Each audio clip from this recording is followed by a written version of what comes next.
Darlings, meet Darcy Wheeler, a webcomic artist who turns her dating disasters into digital gold.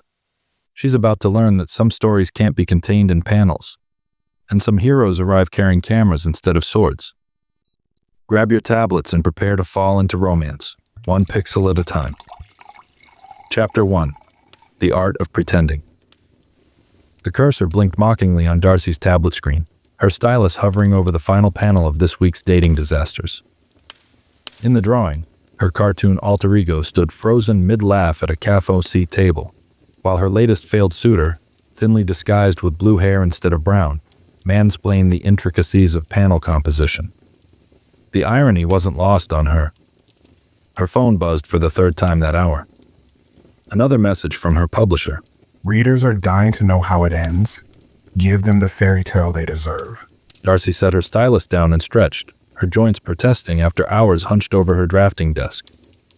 Outside her Toronto apartment window, holiday lights twinkled through the December drizzle, transforming the gray evening into something almost magical. Almost. She flicked back through her comics archive, thousands of panels documenting 5 years of her love life, or lack thereof.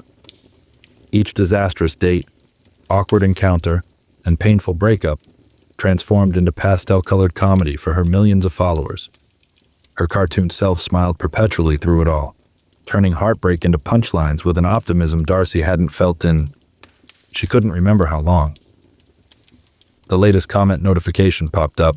OMG, can't wait for dating disaster girl to finally find her happily ever after. She deserves it after everything. If only they knew, Darcy muttered, closing the browser. Her gaze landed on the stack of unopened Christmas cards from her married college friends, each envelope likely containing another wedding photo or baby announcement. She'd stopped opening them months ago. Her cat, Pablo, had butted her hand, demanding dinner with his usual impeccable timing. As she scooped organic kibble into his crystal bowl, his tastes as expensive as her own, her phone lit up again. This time, it was her agent. Lindsay, please tell me you've figured out how to get me out of this ending. Better. Lindsay's voice crackled with the particular enthusiasm that always preceded her worst ideas. I figured out how to get you into it. Pack your snow boots, darling. You're going to fall in love in the Canadian Rockies. Darcy's stomach dropped. I'm what? The Pine Lake Lodge Artist Retreat. I pulled some strings, got you in last minute. It's perfect, isolated location, creative atmosphere, and get this. The new owner is exactly your type. Tall, brooding, tragic backstory. I don't have a type. Darcy protested, even as her traitor hand reached for her sketchbook, already itching to capture the image Lindsay was painting. Sweetie, you've drawn your type into every panel for 5 years. Trust me on this. Lindsay paused for dramatic effect. And trust me when I say this publicity stunt will give your readers exactly what they want.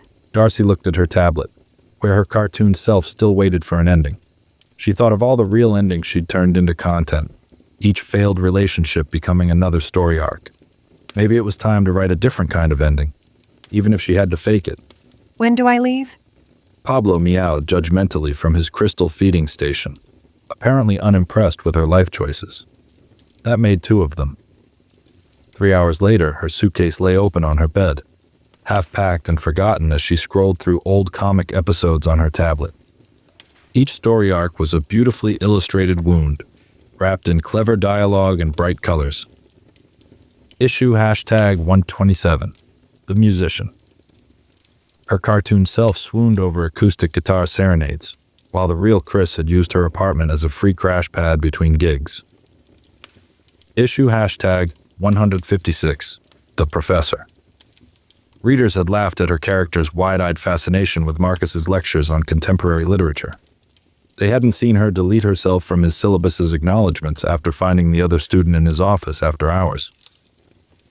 Issue #203, The Startup Guy. That arc had gotten her the most engagement.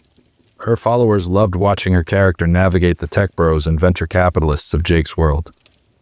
They cheered when cartoon Darcy stood up to the toxic culture. They hadn't known about the real tears shed over real screenshots of real messages between Jake and his work wife. Pablo jumped onto her tablet, obscuring the panels with his fluffy presence. She scratched behind his ears, earning a purr. At least you're consistent, aren't you? Food and attention, that's all you need. Her gaze drifted to her most recent sketch, the final panel that would end it all. Her cartoon self stood alone, surrounded by thought bubbles of possible happy endings. She picked up her pencil and started erasing them, one by one. Her phone chimed with a weather alert for the Rockies. Heavy snow expected. Perfect conditions for an artificial romance in an artificial winter wonderland. She was good at artificial, wasn't she? She'd made a career of it, transforming real pain into palatable entertainment. What do you think, Pablo? Should we give them the fairy tale ending they want? She glanced at the latest fan comments. Please let her find true love. She's been through so much. Darcy closed the browser and zipped her suitcase with more force than necessary. Sorry to disappoint. But true love is just another story we tell ourselves to sell more comics. The princess never really tamed the beast.